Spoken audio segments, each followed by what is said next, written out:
nuestro viaje en el tiempo nos va a llevar a Mesopotamia, que fue uno de los primeros lugares donde el hombre pasó de ser nómada a sedentario.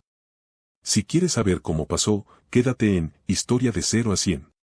Mesopotamia significa tierra entre ríos. Entre el río Tigris y el Éufrates. Surge hace unos 4000 años antes de Cristo. En la actual Irak, entre las ciudades de Mosul en el norte y Basora en el sur. Ocupada por 5 grandes civilizaciones, los sumerios, acadios, babilónicos, asirios y persas.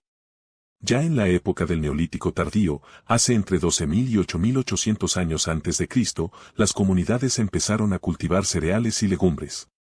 Pero verdaderamente el sedentarismo ocurrió en el Neolítico, entre 10.000 y 4.500 años antes de Cristo. Donde el hombre empezó a cultivar plantas, a cuidar de los animales y a construir las primeras ciudades-estado.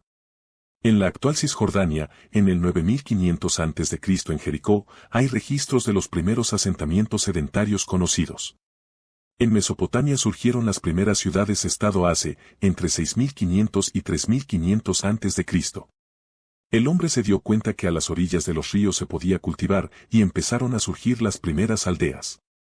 Se empezaron a acumular excedentes agrícolas y esto les dejaba más tiempo libre, para emplearlo en actividades que no estaban directamente relacionadas con la pesca, surgen los primeros oficios y el comercio. Pero estos asentamientos no solo surgieron en Mesopotamia. También a lo largo de los grandes ríos del mundo. Como en el Valle Fértil del Nilo, en Egipto. En el Valle del Indo en Pakistán e India, en el Río Amarillo en China y en Mesoamérica. Algunas de las más conocidas fueron Uruk, Ur, Lagas, Eridu, Kis, Nínive y Babilonia. Ur se situaba al sur de Mesopotamia, y es donde está construido el gran Sigurat de Ur, un centro religioso y comercial. Era un templo que además de servir para el culto se almacenaban las cosechas. Y en su parte más alta se utilizaba como observatorio astronómico, ya que tenían amplios conocimientos de las estrellas. El Sigurat tenía forma de pirámide escalonada. El primer pueblo del que vamos a hablar son los increíbles sumerios. Una civilización que nos dejó muchos descubrimientos que hoy día se siguen utilizando. Como la medida del tiempo en 60 partes.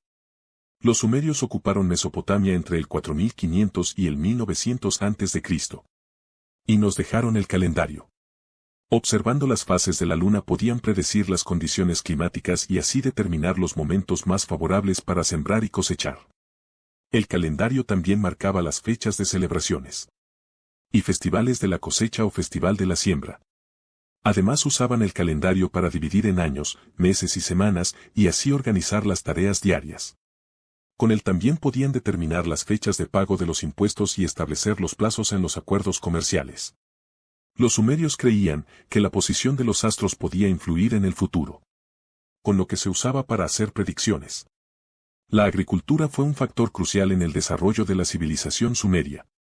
Fueron los pioneros en el desarrollo de técnicas agrícolas como el riego y el uso de los arados. Y la domesticación de animales de carga. Inventaron la escritura, cuneiforme, hecha en tablillas de arcilla donde se escribía con un palito en forma de cuña. Al principio se cree que se hacía para llevar las cuentas, pero después se usó para escribir textos que narraban la vida cotidiana o contaban leyendas.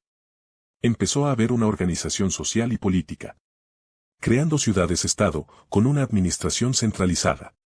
Se ampliaron las rutas comerciales. Y esto ayudó a intercambiar conocimiento e ideas. La sociedad sumeria estaba estratificada donde la cabeza gobernante era la figura sacerdotal llamada Patesi. Su economía se basaba en la agricultura y el comercio. Los sumerios implementaron en los primeros sistemas legales y administrativos avanzados. Los sumerios inventaron la rueda. Aunque al principio no se usaba como tal, sino que se usaba como un torno de alfarería. Fue mucho tiempo después cuando la rueda se empezó a usar para los medios de transporte. Ya que se encontraron fragmentos de cerámica, cerca de Mosul, que datan de 3500 años antes de Cristo, y que indica que el uso de las ruedas giratorias se usaba para dar forma a las vasijas. Y a partir del 3100 antes de Cristo, hay representaciones pictóricas donde se ve el uso de la rueda como tal. También nos dejaron obras literarias importantes como la obra épica y mitológica, el poema de Gilgamesh. El poema más antiguo que se conoce. Si quieres saber la historia del Gilgamesh déjamelo en los comentarios y te la cuento. Después de una serie de invasiones, el rey Sargón, de Akkad, conquistó Babilonia y unificó las ciudades-estado. Los acadios se extendieron por el Golfo Pérsico hasta el mar Mediterráneo. Desarrollaron relieves narrativos que mostraban temas de batalla e historias reales. Posteriormente llegaría al interior babilónico, entre 1894 y 539 a.C., con la conquista del rey babilónico, Hammurabi, que nos dejó el Código de Hammurabi con 282 leyes que se fueron extendiendo. ¿Has escuchado hablar de la expresión ojo por ojo? Pues viene de ahí, del Código de Hammurabi, que establece un sistema de justicia basado en la ley del talión, que dice que el castigo por un delito debe ser proporcional a la gravedad del mismo. Y dice que si un hombre es golpeado por otro en el ojo, su propio ojo debe de ser golpeado. Y si le sacaba un diente, su propio diente debía ser sacado. En el código también había multas y compensaciones económicas o incluso la pena de muerte. Talión deriva de la palabra latina tale, que significa idéntico o semejante. Este código también decía que si un arquitecto hacía una casa y se caía un muro, el arquitecto debería de hacer la reforma de ese muro a su costa. Pero si la casa se caía y mataba al inquilino, el arquitecto era condenado a morir. Más tarde los babilonios, liderados por Nabucodonosor II, reconquistaron la región. El rey construyó la famosa puerta de Istar.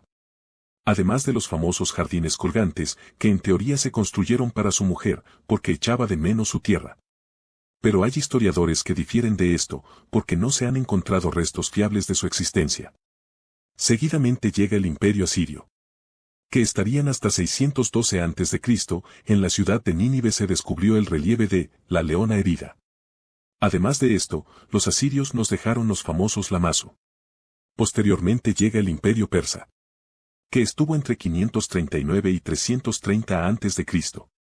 Ciro el Grande conquista Babilonia, que era una ciudad increíblemente amurallada y bien protegida, pero Ciro era un militar experimentado que, según la leyenda, desvió la agua del río Éufrates, permitiendo que su tropa entrara en la ciudad por un lecho seco.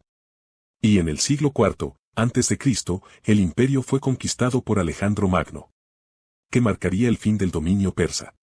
El imperio helenístico estaría entre 331 a.C. Pero a la muerte de Alejandro, el imperio se dividiría en tres partes. Y estas fragmentaciones propiciaron la conquista romana, que tomaron Mesopotamia en el 116 después de Cristo. El cristianismo se expandió por Mesopotamia durante el Imperio Romano.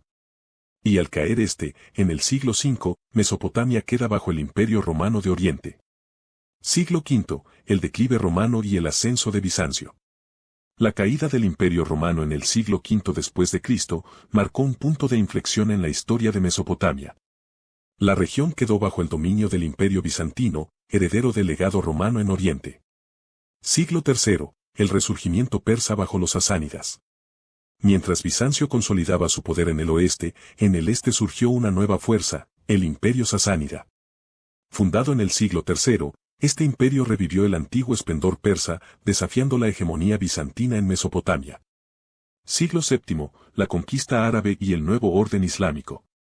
En el siglo VII, los árabes, impulsados por la expansión del Islam, conquistaron Mesopotamia, poniendo fin al dominio sasánida y bizantino. Esta conquista marcó un antes y un después en la región, ya que el Islam se convirtió en la religión mayoritaria, transformando la cultura y la sociedad mesopotámica.